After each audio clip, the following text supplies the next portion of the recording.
प्रदेश के पूर्व मुख्यमंत्री भूपेश बघेल के कहना है कि कवर्धा के मामला में गलत गिरफ्तारी के दोषी अधिकारी मन ऊपर राज्य सरकार ला तत्काल करना चाहिए कार्यवाही। प्रदेश के पूर्व मुख्यमंत्री भूपेश बघेल एक पत्रकार वार्ता में कही कि छत्तीसगढ़ बंद ला कांग्रेस के जौन तरह से सफलता के रूप में देखे जाते, निश्चित रूप से वह एक अच्छा संकेत है कि अवैया दिन में जनता कांग्रेस के ऊपर फिर से भरोसा कर सकत है। कवर्धा के लोहारीडीह गांव में हुए 3 हत्या लेकर के कांग्रेस के बंद के बारे में भूपेश बघेल के कहने से कि जब सरकार ये बात का मानत है कि गिरफ्तारी गलत ढंग से हो रही से तो दोषी अधिकारियों के खिलाफ भी जाँच होना चाहिए।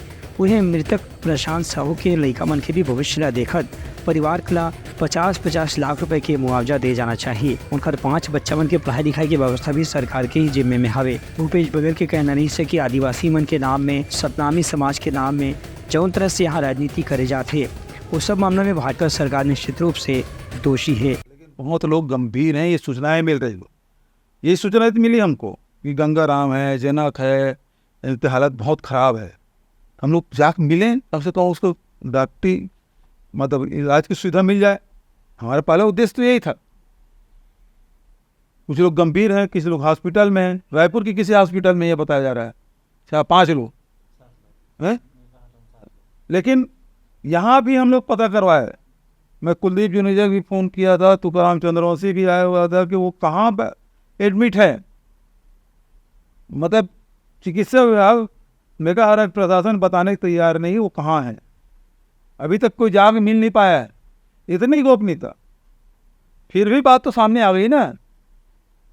यदि प्रशांत साहू की मौत नहीं होती तो उसकी माँ, उसके भाई लोग आते नहीं, वो लोग आते नहीं बाहर, तो ये जानकारियाँ होती नहीं किस बर्बरता से मारे हैं और मार के कारण से इलाज चल रहा है।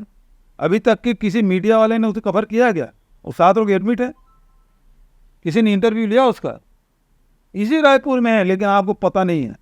नाम को पता, हमारे आदमी थे लेकिन कोई बताने को तैयार नहीं, रात भर थे, इतनी गोपनीयता। इसका मतलब ये है कि सारे षड्यंत्र में, सारे घटनाक्रम में सरकार संलिप्त है, छुपाना चाहती है, लेकिन उजागर तो हो ही गया। रात को 2 बजे गया था लोहारीडीह। ये जब भी कुछ घटना घटती है गृह मंत्री से रात भी क्यों जाते हैं? बलौदाबाजार भी रात को 1 बजे पहुंचा था, यहाँ भी रात को 2 बजे पहुंचा। तो जाके दिन को उजाले लोगों का आंख मिला के बात करने में उसको तकलीफ क्या होती है?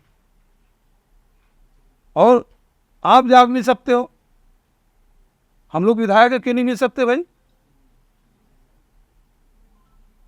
किस आधार पे मिलने गए?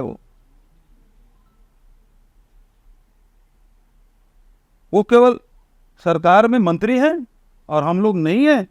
विधायक वो भी, विधायक हम लोग भी हैं, लेकिन सरकार उन कैदियों से मिलने की अनुमति कैसे दे रहे हैं?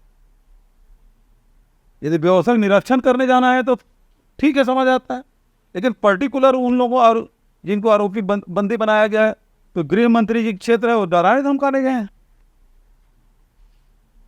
पूरा सेपरेट मतलब इलाज क्यों नहीं कराते? वही मैं कह रहा हूँ। अब उसको तो देखिए, प्रशांत साहू की माँ ने क्या कहा, अभी तो पिटाई पड़ी है, इसको किसी को बोलना मत, नहीं तो और मारेंगे। ये विजय शर्मा की पुलिस बोल रही, धमकी दी है, तो धमकी देने गए होंगे जेल में। उनके ये भी कहना नहीं कि राज्य सरकार अपन तहत कोई फैसला नहीं करत है, बल्कि केंद्र के इशारा में काम करत है। एक स्थिति यहाँ कानून व्यवस्था सहित कोई भी मुद्दा में ठीक ढंग से काम नहीं हुआ थे। ब्यूरो रिपोर्ट, उठलंघा न्यूज़।